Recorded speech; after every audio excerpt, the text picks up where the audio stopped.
What's been your childhood like? Why did you choose to be an I entrepreneur? was always curious about, just paving my own path and doing my own thing and figuring that out. How do you even stick to a business for that long? I mean, First 3 to 5 years was really just grinding it out and building the foundations. We've been growing at a rate of like 20% a year for 20 years straight. I lost all feeling in my fingers, my hands, my arms, through lost circulation. And it actually got up over my mouth where I was having a hard time breathing.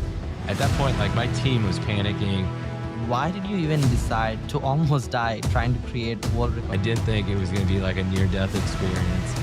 Otherwise, I would not have attempted it. It's like I go into Starbucks and get a coffee, and Starbucks is paying me rent every month. Like they're paying for free coffee, basically. If you can imagine running 100 miles at one time, it's absolutely insane. And Is there anything else that you haven't done yet? it's crazy. I feel like I've done a lot, but there's still a lot to do.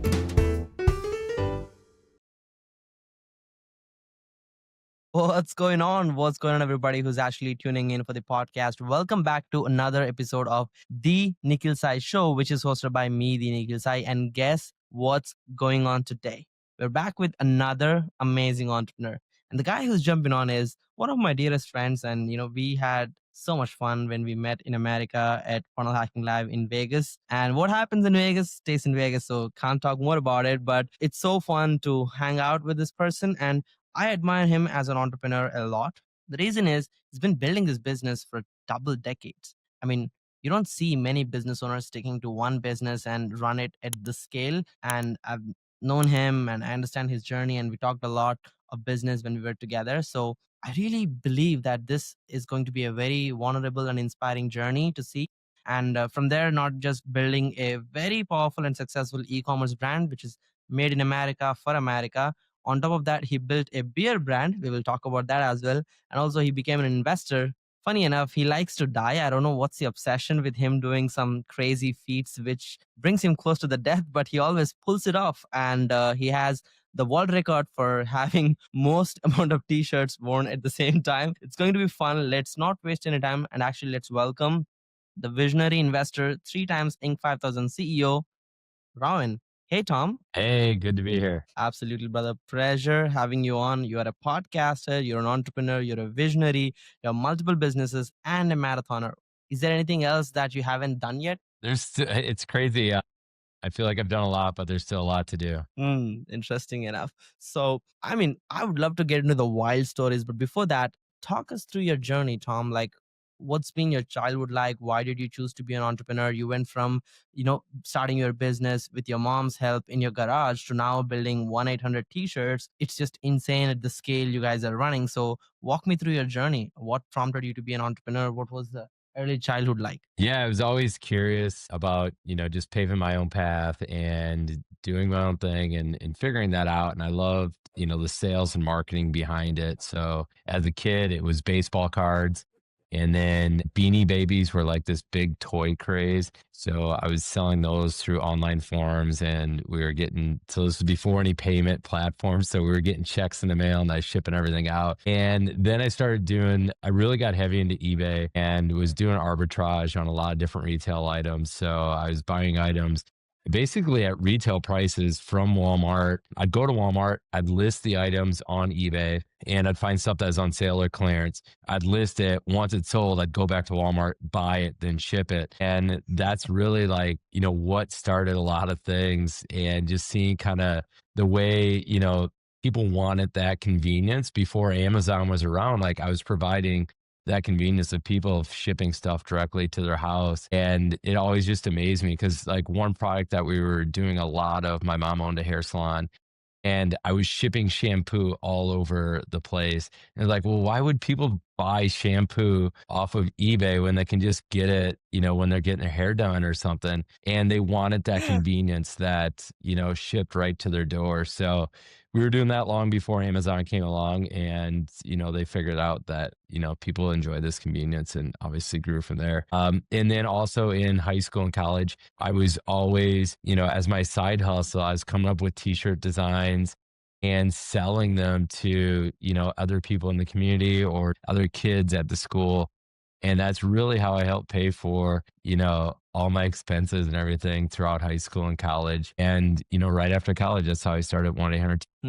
Makes sense. So talk us through your journey. You built the business 1-800 T-shirts. I know it had a different name previously. How do you even stick to a business for that long? I mean, I've seen e-com entrepreneurs, the so-called ones, come and go, build short-term brands, and then just forget that it even existed. And you've been here building this business for over 20 years. What's the reason, what's the drive, and how do you stay so focused on building this business in the first place? Yeah, I think, time flies when you're having fun, and it's been quite a journey. So the first 3 to 5 years was really just grinding it out and building the foundation. So that was putting in a lot of time, a lot of hours to figure it out. I was 22 when I started, and I had no clue, how to run a business, how to even print a t-shirt at that time. And so I could design the shirts. I was figuring out how to print the shirts, how to do customer service, how to do all the other stuff involved until we could build up a big enough customer base to actually start hiring staff to help with the graphic design and the printing and everything else. So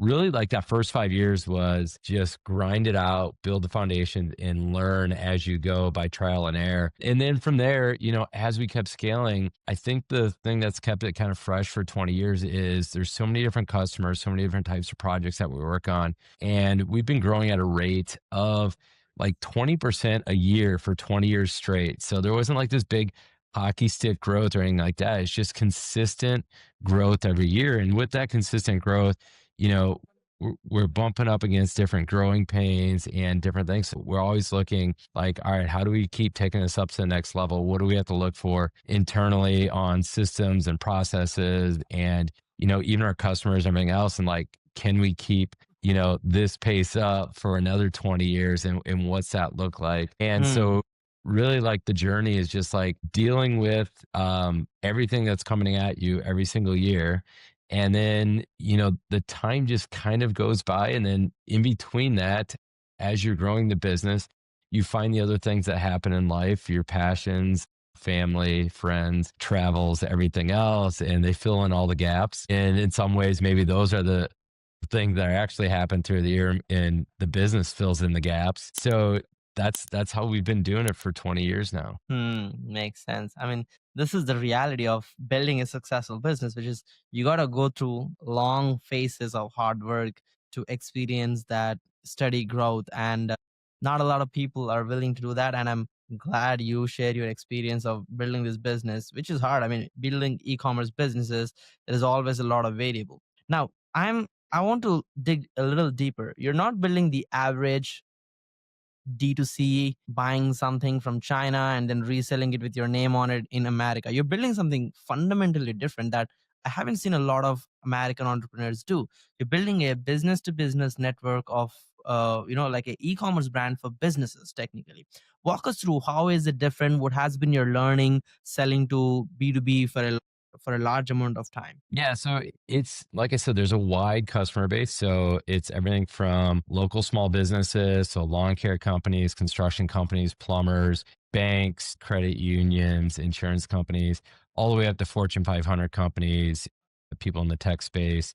And then, the stuff that they're doing in between. So it's events, trade shows, job fairs, all sort of stuff. So they're, branding their company apparel for employees or gifts for top clients, for handouts at those trade shows to attract new clients and prospects and stuff like that. So there's a Hmm. wide variety of items, wide variety of customer base. And so that's the business side of things. And then we've got the schools and clubs side of the business, which is everything from little league sports teams, middle schools, high schools, and colleges, all the way up to professional sports teams. And we're providing uniforms and fan apparel and stuff for different organizations in high schools and colleges. Could be fraternities and sororities, and the chess club and the FFA, and whatever other clubs are in every high school and college. There's a lot of variety there too, and that's like a whole nother division of the business. And then there's the nonprofit side of it. So we work with a lot of charities, and a lot of charities are using t-shirts to get their message out to raise funds for that charity. And so it may be a traditional nonprofit that's doing that. Or in some cases, it could be somebody who has gotten cancer or someone in their family has gotten some other ailment and they're having a hard time paying for the bills, the medical bills and all that. So we're doing fundraisers for them. And that fundraiser is, their message, their battle cry on a t-shirt and getting that out there to show support for that person that's going through a hard time. So twofold. Hmm. One, we're helping raise funds for them to cover those costs. And then the second part, it's showing that like community aspect and that network of, their team, like who is supporting these people. And so that also like brings that variety into the business. And I think starting off, like we had this big focus on the sports team side of it and the local bars and restaurants and stuff like that. And as we continue to grow, it's very fulfilling to be able to work with all sorts of different customers, but to see the impact that we're making on the charity side of it by raising funds and raising awareness for all these different causes. That's something I had no clue at the age of 22 we were going to get into. And over the last 20 years, we've donated and supported hundreds of charities, multiple, millions of dollars donated and raised for these charities. And that's pretty fulfilling from a purpose level and a personal level of just like knowing that impact. And I think that also keeps driving, not only myself, but everybody else in the team as well. Yeah, I mean, I think that's what keeps the drive, right? Like when the bad days come and you look at the impact you've been building and the outcomes you're delivering to the world, I think that's what creates the light in the end of the tunnel and keeps that laser focus to keep building the business. Now, I want to understand a little bit more. You are a very good networker. I've seen people coming up to you, you know everybody. How has networking impacted your business? And what tricks or what suggestions you have for business owners to keep networking well and build that network to scale their own business? Yeah. So, I learned at a young age that if I was constantly in the office behind the t-shirt press printing, I wasn't meeting people and I wasn't growing that. And I always felt like that was the most important thing, in my business. And once I was able to, hire people, get outside of the office, get outside from behind the computer and make real authentic connections face to face with people, a lot of stuff grew from there because just that power of word of mouth and having that trust with other people. So, on a local level, and this is different than, people have e-commerce businesses typically or someone with an online business. But on local level, I was able to join a lot of different charity boards of the nonprofits that we were working with. And again, it was twofold because one, we're able to provide some stuff for those nonprofits. I was able to give back my time and talent and lend some expertise to help them, grow and get towards their mission. And then the other part of it is like all the other people serving on those boards, it's other CEOs and other people in the community that are very active that I was able to get to know them, had a passion or, a mutual appreciation and care for whatever that organization was. So that put us on, kind of just a better playing field. And then it's the reciprocity of like, we're all trying to, work towards the same thing as a community here. Let's work together and help each other out. And then the other part is just, traveling and, going to events, whether it's trade shows or seminars or just general, traveling for leisure. Like I like to meet people, other business owners, other entrepreneurs. I love hearing their stories and, learning all about that and providing value in whichever way I can, whether that's making a connection with somebody, connecting, other people together, or just, giving feedback, sharing my story, and maybe something resonates with them to add a little spark to their life or their business. And I think that just makes it fun. And I enjoy like seeing people, meeting people, hanging out, and building new friendships and relationships that way. Makes sense. A lot of love. Thank you so much for sharing that. I think that's really helpful. I hope businesses who are listening are more inspired to continue their networking journey and build those lifelong relationships, right? I mean, funny enough, if I wouldn't meet you through a different person I met, we wouldn't be here, right? So there's this compounding effect of networking with the right people and creating that quality network of yours can really push you because I think there's a beautiful quote, which is like you are the average of five people you hang out with, and it's really important to keep leveling up that network and keep creating opportunities for yourself and helping other people at the same time. Oh, you can choose to buy at lower price from other countries, could be Vietnam, China, and any other countries where you could produce goods at a lower price and increase your profit margin.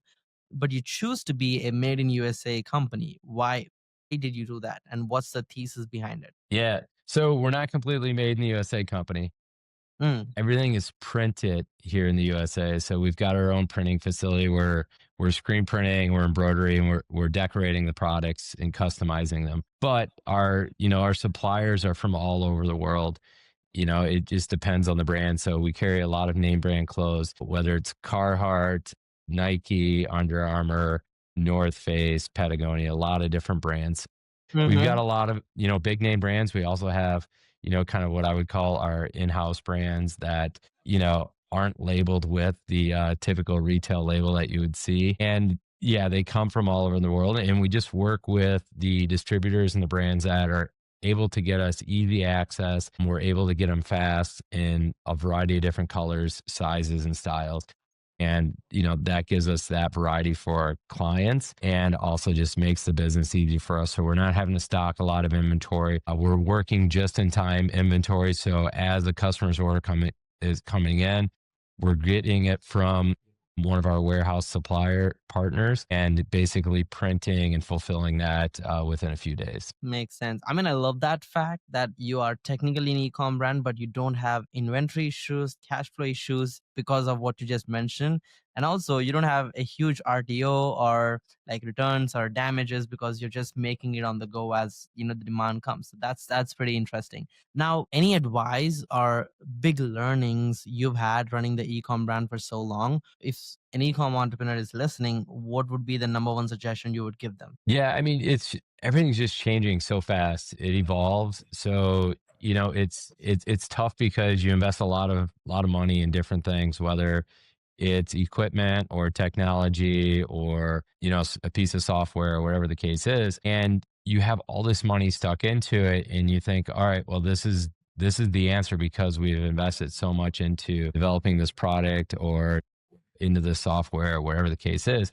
But in some cases, there's a newer, fresher product out there faster to replace and can help you grow more than the current one that you have or the old one that you have. And it's not having your eyes open to that newer, better thing that was able to help your business out because you have that like existing investment in something else. So it's like sometimes that holds you on to that for a little bit too long. So especially right now with AI, everything's changing so fast that you've got to look at all of your, software stack and what you're using to run your business and see like, all right, is this serving the business and serving our clients at the best level? Or is there another solution out there? Even though we've got a lot of time, energy and money invested into other systems, there may be a new system that can replace it and make you a much better business because of it. Makes sense.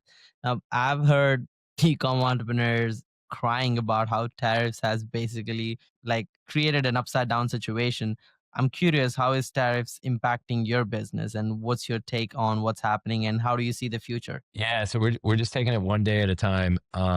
It's it's kind of product by product. And, we could look at it and let's just say it's a water bottle. And that water bottle, we could source from China, we could source from the US, we could source from a lot of different countries. So, really, it's figuring out like, all right, what are our customer needs? What are they ordering? And then what is the best source for that? And maybe if we can't find the proper source to fit their budget, then maybe it's another product that's going to take place of that. And so we're just kind of Hmm. taking it on a day by day basis, being nimble. Really kind of reminds me of just coming out of COVID when there was a lot of supply chain issues.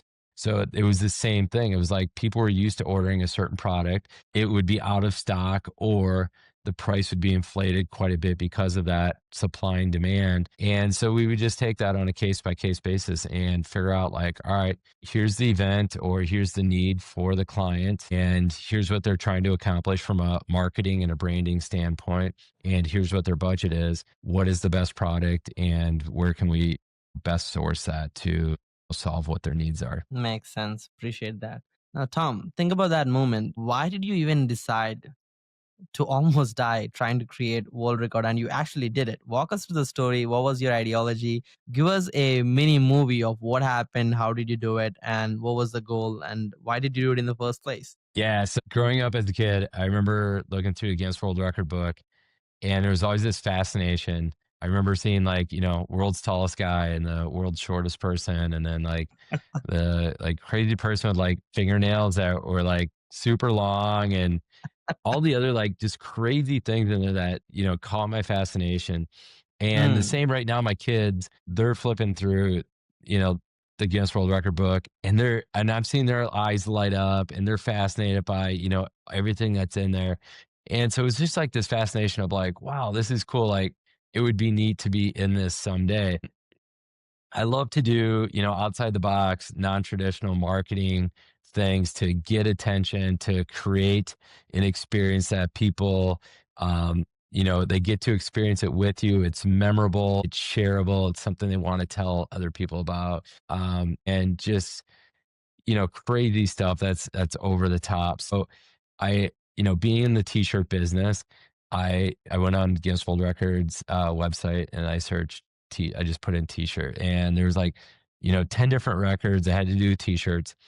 And this one just instantly stuck out. It was like guy wearing the most t-shirts at once, and it was 45 shirts, and he just looked like this giant. And I'm like, all right, that is it. And so I called up Guinness. They gave me the full rundown on how it works. I talked to one of the adjudicators. We hired him to come out and adjudicate it to make sure that we were following all the rules and got everything done right. And he was telling me that on the phone as we were prepping, he said, this is a great record because some records they get broken, but visually there's not a lot to see with it. So they just don't get a lot of attention. He said this one, because visually you've got on this massive amount of t-shirts, it's a couple 100 pounds and everything. He goes, it just creates this fascination and this like wow moment when they see it. So he said, one, a lot of people are going to show up to this event to watch it live. And then he said the photos and the video of it are going to get a lot of traction from a marketing standpoint for a long time. And he was right. Oh my God. I saw the picture and I was like, holy moly, you're crazy. That's Yeah. insane. So he That's was insane. we were planning on putting on over 300 shirts and the record was 245. Around 200, I lost all feeling in my fingers, my hands, my arms through loss of circulation. And it actually got up over my mouth where I was having a hard time breathing. So at that point, like my team was panicking. We started putting them on as fast as we could. And we beat it by two. Like we got to the record. We put on one more to break the record. Everyone's cheering, going crazy. And then we did one more to make sure we didn't miscount. And so that's how we ended up at 247 shirts. And it was way harder than I ever imagined it being. Like I didn't think it was going to be like a near death experience. Otherwise, I would not have attempted it. But we had about, I don't know, it was maybe 250 people in the room watching, family, friends, sponsors, everything. So we sold sponsorships on all the t-shirts. We raised $5,000 for Juvenile Diabetes Research Foundation. And so it's kind of cool because we created this community event. We created a charitable event about it. I broke the record. And then, the next day I was on CNN headline news, BBC News, just worldwide press everywhere. And I broke that record in 2011. And since then, basically every year I've been called and interviewed about breaking that record. Sometimes it's from other people, breaking another record. I've gotten asked to come and witness other records and like document and, as an expert on it. And, I've just had a lot of other great opportunities, from doing that record. And, kids ask me to sign the Guinness World Record book, which is kind of cool. So tons of fun and, just kind of a memorable moment that created a lot of word of mouth, a lot of traction. and just a lot of marketing power for the business. Oh yeah, I mean, I totally love that. I mean, from the time as a young kid admiring the book to actually being in it and like holding that record, I can only imagine how much it means to you. And yeah, that's crazy that you've actually done that. I couldn't imagine. And guys, Google the picture, his name and world record t-shirts. You will find it, and it is terrifying. I do not recommend trying that. But yeah, let's go into the next section, Tom. You are a t-shirt business owner, right? Like 1-800 t-shirts, e-com, B2B. You are one of the known companies in that space. And you also built a beer brand, Dimensional Beer. Talk us through the thought process. And this is in Iowa, if I'm not mistaken. So talk us through Yes. why did you choose to do it? It's a small craft brewery, Dimensional Brewing Company. And I had this idea. It's something like I kind of always want to do when I retire someday. But the opportunity and the need came well before, that someday of retirement. And, Mm-hmm. we found an old building and right in our downtown Main Street area. And, I had this vision for it. I found a partner and he also had kind of the same vision, and his qualities matched up really well with mine. Like his strong suits matched up with my weaknesses, his weaknesses matched up with my strong suits. And then we got with three absolutely incredible brewers, and all of us came together and put this thing together, remodeled this building, started this small microbrewery. And all the credit goes to the brewers, because you can have the vision for the brewery and what do you want it to be as far as a community gathering space and everything else, but the product is the heart and soul of it. And these guys are just absolute wizards when it comes to brewing great craft beer. So they get all the credit. It's absolutely amazing. They're running the day to day. My partners, doing a lot of the back end book work and business stuff. And then, we've got an excellent taproom manager. So for me, it's very passive and hands off. But these guys are just an incredible team to be a part of. And I'm very fortunate to have that vision, have the idea, and get it all to come together. It's pretty amazing. Makes sense. I mean, it gives a good learning that you don't have to know ins and outs to start a business. You just have to have the right partners and right systems and expertise who can execute even without you to build a business at that scale and hands off. That's impressive. Now, this probably the explanation you've done, right? You found this commercial building on Main Street, and now you turned it around into a draft beer brewing factory, and you're basically you have your own beer company. I think you've ran a similar playbook with other real estate investments, and you are the founder of fast food investment opportunities as well, a fast food landlord. So talk us through what's real estate to you. Why do you continue to invest, and you help other people do that as well? So talk us through a thesis as an entrepreneur. Why choose real estate as a vehicle? Why commercial real estate, especially fast food? And give us a mini real estate masterclass. All right.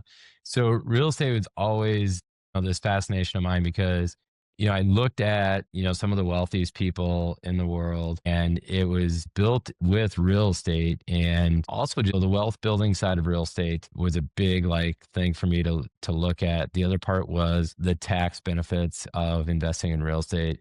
The US government really sets it up that they want the people to invest capital in real estate as an incentive to keep local economies and everything growing. And the more that does, it just helps everything grow. So there's a lot of great tax incentives to invest in real estate because of that. And then the other is just like, it's fun. For me, it's fun. I enjoy it. Besides the day to day, so, we've got the day to day business, and it's like, all right, well, if there's a blip in that or a downturn, what can you have, as your backup plan, or something that's still generating, monthly cash flow plus still building, long term, net worth and ultimate wealth, and something maybe that you can hand off to your kids someday type of stuff. And so our first property was a fourplex, and it was an absolute nightmare. I was like, this is not what I thought it was. This is not what I read in the books about Mm. investing in real estate. Was a pain in the butt. Tenants are calling, and um, it was just so much work. It was not worth it. So we ended up selling that fourplex, um, and I was like, all right, there's got to be a way to do this. So I started kind of researching it more, and I kept kept trying to figure it out. Like, what is the angle? What is the play here? And I discovered commercial real estate. I'm like, okay, well, instead of dealing with tenants that can't afford to pay rent and that are just trashing the place, like commercial tenants should be better.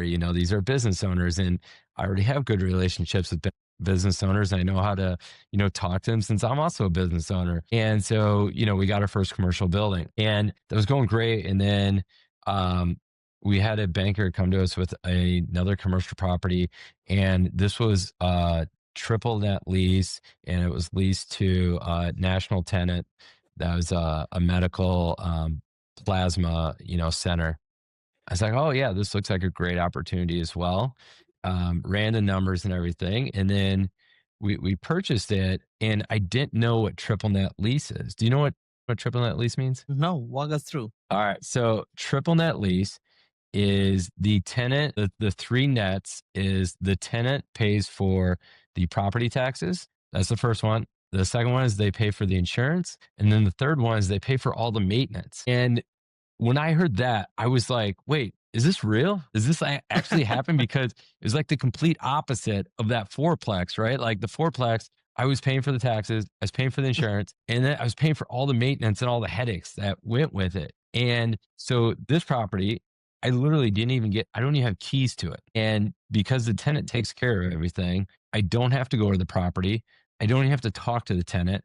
They pay rent on the first of every month, and then we pay the mortgage to the bank, and then everything left over is our profit that we can use, to either buy more properties or to use for vacation or whatever we want to do with it. So I was like, wow, this is it. This is the side of real estate that I need to get into because my time and focus is on 1-800 t-shirts, and this will allow us to grow the passive income on the backside while still, maintaining the day-to-day of the main business that, I'm running. And so Mm, we added a few more properties, founded a few more triple net lease, and then the the downturn hit during COVID in 2020. And we saw a big hit in the t-shirt business. But during that time, the real estate was rock solid just because of our diversification of tenants and stuff like that. And I'm like, all right, we're mm, still getting payments and everything coming in from the real estate. We're still making money there. And that was really subsidizing the downturn of the t-shirt business. And so from then I was like, all right, I've got to double down on this real estate and really put a lot more into it to make sure that we've got that cushion, we've got that backstop, and I don't ever have to worry about a downturn in the main business again. And so coming out of COVID 2021, we really went hard on the real estate. But oh gosh, I think 6 or 7 properties in 2021, again in 2022, another, 5 or 6, 7 properties. And at that point, we were running out of capital to do them on our own. So I was like, all right, I've got to tell other people about this because it's like when you drive down the street, you just assume that Starbucks and Arby's and McDonald's and Applebee's, like you assume they own their own real estate, but that's the type of real estate we're buying. Like there are tenants now. So it's crazy. Like it's like I go into Starbucks and get a coffee, and Starbucks is paying me rent every month. Like they're paying for free coffee basically, right? So it's crazy to think that they could be our tenants. And so we started bringing on investors. So like, all right, I've got to tell other people about this. So, other business owners, other people looking to generate passive income in the same way I did. We basically brought in as partners, as investors in these properties. And so for the last 5 years, we just continually been growing this, adding more properties every year, adding more investors to, share in that. It's fun to win, but it's a lot better and a lot more fun to win with friends and other people that we can do it with. So, it's just a great way. It's like in some ways the income is, surpassing the main active business. So our passive income is surpassing that right now. But we love the active business. I love the t-shirt business so much that, we continue to do it and we continue to operate both, at a high level. yeah, I love that. I mean, that's the power of diversification with sophistication. I mean, you build the foundation for 1-800 t-shirts and then you've diversified into real estate. That's pretty smart. Appreciate you walking us through a mini masterclass on real estate. And yeah, I think it's a very powerful vehicle. And I love the fact that you're not doing single family, multifamily, whole shebang. I mean, there has been a lot of volatility in that space, overvalued properties and whatnot during the commercial, where there is higher rent collection and low issues to deal with, and the triple net, like you talked about. That's pretty intense. Thanks for sharing. And the fact that it comes with tax benefit and can surpass your active income, that's something most Americans can lean into, hopefully, with fast food landlords. So, walk us through. You do a lot of physical activities. I see you running, like posting screenshots of you like running for 30 miles sometimes. I'm like, I don't think I've taken that big of a run in my lifetime. Like, why do you do that? Like, why are you a marathoner? And how does that help you as an individual? So I'd like to run long distances. And, I started with 5K. We were printing t-shirts for local 5K race, and I did it, and I'm super competitive. So then a couple weeks later, we're doing t-shirts for another 5K. I did it again. And after that, signed up for a half marathon with my wife. We completed that, then signed up for a full marathon. And then I discovered this thing called ultra marathons, which is 1,500-mile races. And if you can imagine running 100 miles at one time, it it's absolutely insane. And it probably, like, I still, like, it's hard to break down and think about doing. But the fascination I like with it is no matter how hard you train, you never know what's going to happen. So it's kind of like business. Like, no matter how much you learn, how much you've studied, how much you've done different things in the past, like, every day is a different situation, and Hmm. you're going to come up with challenges. You're going to face hardships. You're going to face different things that you've got to figure out along the way. You've got to pivot, you've got to make fast decisions, and you got to get through them. And you can't let the stress or, let what's, happening in front of you, derail you from your mission and your goals with the business.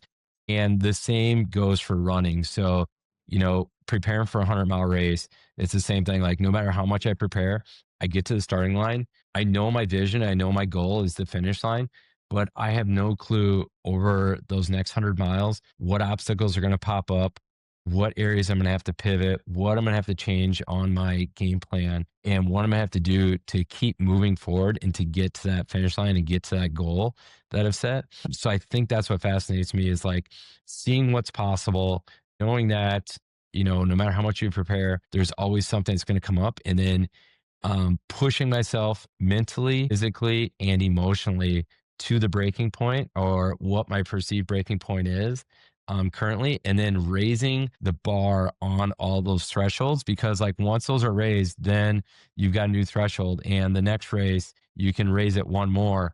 And every time you raise that threshold up mentally, physically, emotionally, anything you do after that in life becomes much easier because your threshold is built higher.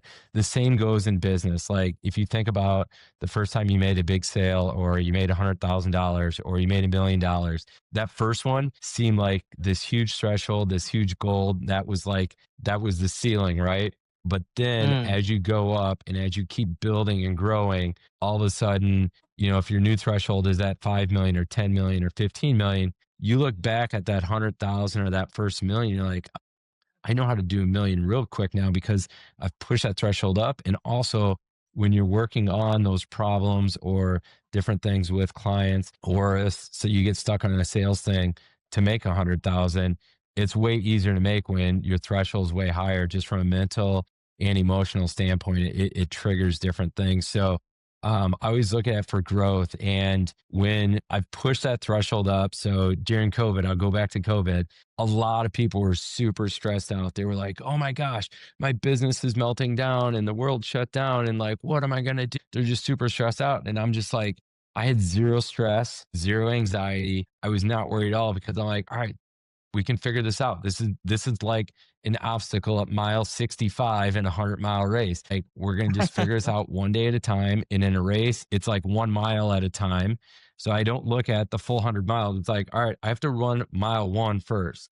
And then I've got to get to the next mile. And I only have to worry about the next, step, the next mile in front of me. I don't have to worry about the other 98. And I do the same in business. Like, yeah, I have a 5-year plan. I've got a 3-year plan. I don't have to worry about what's going to happen 3 years from now. What I got to figure out is, all right, what's going to happen a year from now?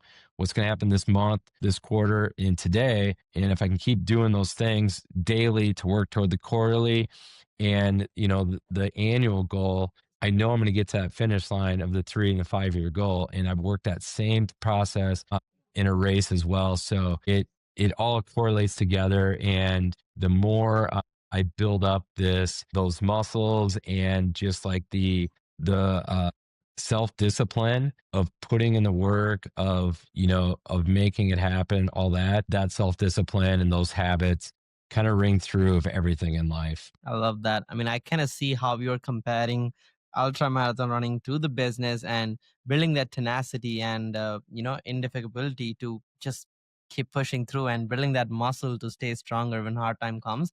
And I really, really like that perspective. And I don't think like everybody like should or shouldn't do something, but it's all about picking something which is hard and just doing it, because now your brain is trained to do hard things, and that same behavior will show up in business. And I can completely agree with that point, and I totally love the fact that you highlighted it. I have a different set of questions, Tom, for you. Walk us through the typical tools you use on a daily basis to manage your All right. personal productivity, your clients, and whatnot. Yeah, mainly G Suite, everything, Google Docs, Gmail. I try to keep it as simple as possible. There's not a lot of others, we've got a few other things out there, but more and more as, the business grows and the real estate portfolio grows and, multiple businesses and things with family and travel and everything else, I just revert back to like, how do we make this as simple as possible? Hmm. There was a time when, we're running like Slack and all these like a million different things, and it just got way too complicated. So we try to dial it down and just simplify as much as possible. Find out what's working, what can be the most versatile, and just stick with that. Makes sense. Walk us through an average day of yours. Like, how does an average day of Tom looks like? Yeah, it's different every day, but wake up early, get a run in, come home, help my wife get the kids ready for school, take the kids to school, drop them off, and then throughout the day, it's a mix of meetings, doing some podcasts, trying to figure out what we need done from a strategic level, what relationships we can be building, and just what ways we can keep pushing the businesses forward. Sometimes if there's a real estate deal in there, I'll be working on that a little bit, but really just every day is really different, and I think that's what also has kept it fresh and kept it going. There's no predictable day, so as I go in, it's like I don't know what's going to happen today. I know I've got a to-do list. I know I've got a few meetings on the docket, but something's always going to pop up. Someone's going to come in our office. I'm going to get a phone call I'm not expecting, and we're just going to figure it out as we go. Makes sense. Also, we talked an interesting topic, if you remember, which is about mergers and acquisitions. And walk us through. You've done a pretty smart acquisitions, in your own t-shirt business as well, including the name. Give us a quick rundown on what's that like to do an acquisition in a very smart manner, where you're basically winning the deal at a so good strategic acquisition, I should say. Yeah, so we've acquired 8 other t-shirt companies, and including that's how we got the domain and the intellectual property for 1-800 t-shirts. And I think it's just looking at opportunities that are out there, finding ones that align with you. So we found other ones, whether it's local companies or ones that were bigger than us or same size, and finding that alignment in what they're doing. Maybe it's different than us, maybe it's the same. What their customer base look like. Is it different? Is it the same? What would this look like if it merged together? What's their equipment look like? Do they have employees? All those sorts of things. So there's a lot of different factors that go into it. It's not just like oh, hey, I see this all the time on social media of like, people promoting buying businesses. And Mm-hmm. the bigger the business, the more complex it is. And there's a lot of moving parts and there's a lot that goes into it, not just the financial aspect of it. There's the culture, there's the equipment, there's inventory, there's the customers first and foremost, right? Like you need that revenue and the customers to come with as well. But I've learned a lot throughout the years. I've learned, a lot of times, a lot of businesses we've looked at are overvalued, and it just has to be a right fit. It's a good way though to expand, to find other areas. The business you can grow, to find some new markets, to find some new products. And so I really like that as a growth tool. And we're going to be focusing a little bit more on that, as we continue to grow as well. Makes sense. Love that. If you could go back and talk to 20-year-old Tom, what would be the number one suggestion you would give yourself? Yeah, I think if I could go back, I learned a lot of lessons those first 5 years grinding it out, but I was working, gosh, 18 to 20 hours a day, 7 days a week, and really just trying to build that foundation. So I learned a lot of lessons building that foundation. I built up a lot of tenacity. But if I could go back, I would have worked for somebody else as an apprentice and learned lessons on their dime instead of on my own. And I probably would have got probably would have grew a lot faster. So learning from someone that's been there, done that. I also would have outsourced more stuff. So found the right partners to outsource to build that growth instead of trying to do it all myself. So I was customer service and I was sales and I was accounting and bookkeeping and graphic design and printing the shirts and folding them and every department, right? So it was like, well, if I would have just focused on sales and marketing, I could have outsourced the production to, somebody else that has this big factory, printing the t-shirts. And so I Mm, think figuring out like where your strong suits are and focusing on that and then hiring, whether it's agencies or manufacturers or somebody else to outsource the other areas of the business that, you're not as strong in. So if I could go back, I would have said like, listen, focus on what you love doing and what you're really good at, and then outsource everything else. makes sense. If you have to talk a little bit about your biggest achievements, what would that be? And what are your next big goals? Gosh, I think the biggest achievement is the amount of impact we've been able to make on our community and the charities and nonprofits that we work with. I'm just really proud of that, like what we've been able to give back, the impact we've been able to make, and in lots of lives, beyond ours. So that's definitely our biggest achievement. Goals for the future, it's just continue learning, continue growth, continue to go after those goals and not resting on past successes.